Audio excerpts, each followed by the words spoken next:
आप बीड़ी सिगरेट पियो, प्याज लहसुन मांस मछली दुनिया की दलित दुराएं करो, हाँ हमारी कामनाओं की पूर्ति हो जाए।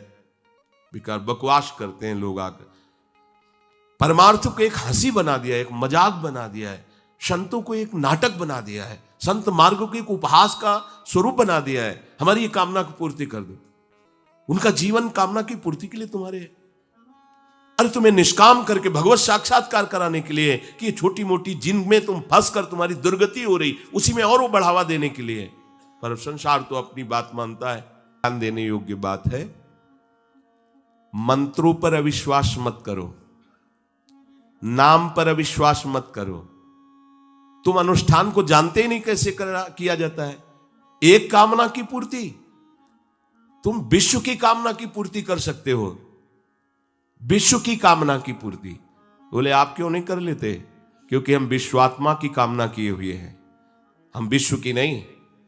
हम जिस बात की कामना किए हुए हैं उसके लिए विश्व का विस्मरण करना है।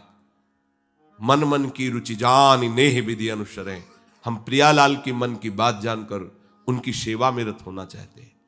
नहीं, नाम और मंत्र में इतनी ताकत है आप उसको समझ नहीं पाएंगे।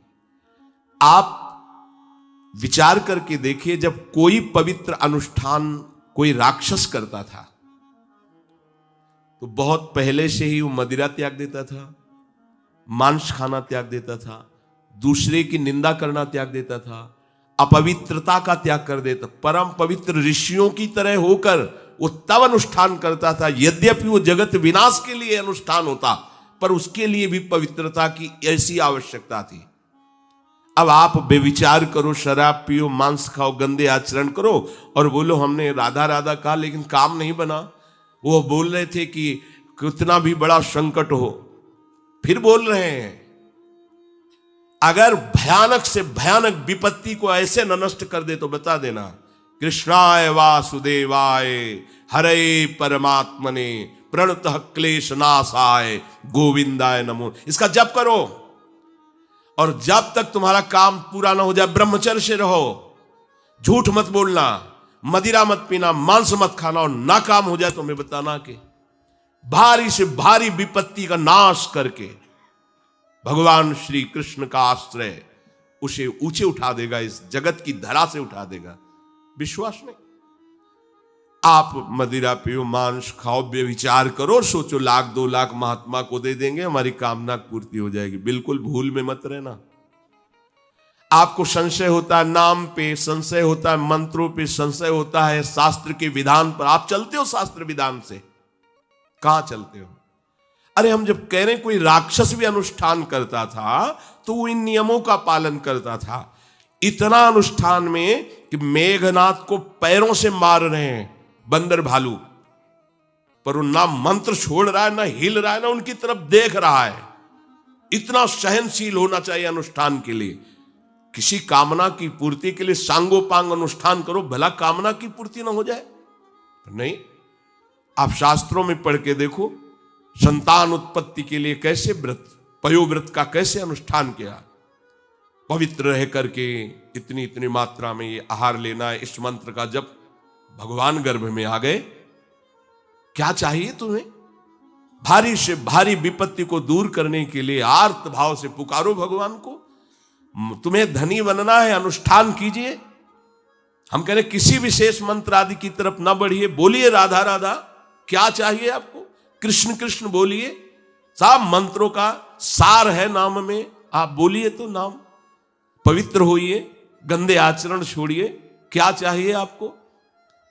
भगवान का नाम जहां गूंजता है वहां ऐश्वर्य अपने आप चरणों में लौटता है। अब छल कपट करो, हिंसा करो, गंदे आचरण करो, सोचो हम बहुत बड़े धनी बन जाएं, तो दुष्कृति का फल दरिद्रता और दुख होता है। सुकृत का फल ऐश्वर्य और सुख होता है। अब लगाओ तुम कांटेदार वृक्ष और चाहो कि हमको रसीला फल प्राप्त हो, तो इसे मूर्खता ही कहते हैं। फिर दोष देता है काल, कर्म, ईश्वर को, शास्त्रों को, मंत्रों। अरे कुछ नहीं, नाम मंत्र में जरा सी भी अनुष्ठान में त्रुटि हो जाए तो उसका फल बदल जाता है। आप कहां अनुष्ठान कर रहे हैं, कौन सा अनुष्ठान कर रहे हैं? सबसे पहला नियम अनुष्ठान का होता है पवित्र आचरण, ब्रह्मचर्य, सत्यवाद, पवित्र भोजन, संयम से। कोई भी अनुष्ठान कर, किसी भी विषय का अनुष्ठान करके देखो, अभी हो जाएगा। ये तो हमसे नहीं होगा, तो फिर आप बड़ी बड़ी कामनाएं करते हो, हवा में कामनाएं पूर्ण हो जाएंगी। किसी की भी काम, किसी का भी महाबली या तेजस्वी पुत्र पैदा हुआ, उसको देखो कैसे रहा है, उसकी माता पिता कैसे आचरण किए हैं। 10,000 वर्ष तक भगवान श्री हरि में मन लगाकर निरंतर मंत्र जपने पर कश्यप और विंता जी ने भगवान गरुण जी को प्रकट किया। भगवान गरुण जी श्री हरि के वाहन, प्रथम पुत्र अरुण जी जो सूर्य के सामने बैठे हुए हैं, सारथी बने 10,000 वर्ष। करदम जी भारी तपस्या करके पत्नी प्राप्त कर रहे हैं, तो भगवान स्वयं कपिल देव जी के रूप में अवतार ले रहे हैं। बिना भजन के, बिना पवित्रता के, बस कामनाओं की पूर्ति, हवा में कामनाओं की पूर्ति हो जाएगी। मनमानी आचरण, कुछ नींबू काट दो, उसमें सिंदूर रख दो, या कलावा बांध दो, या अंगूठी बांध लो, या जंतुर मंतुर बांध लो, भस्म, इनसे कुछ होगा? कुछ नहीं होगा। राधा राधा राधा राधा राधा, जो कर चाहोगे हो जाए, पर पवित्र आचरण, साथ में पवित्र आचरण हो। एक किसान भी अन्न बोता है तो खेती को तैयार करता है। आपको अपने हृदय की भूमि तैयार करनी होगी। कामना पूर्ति के लिए ऐसे थोड़ी चला जाता है।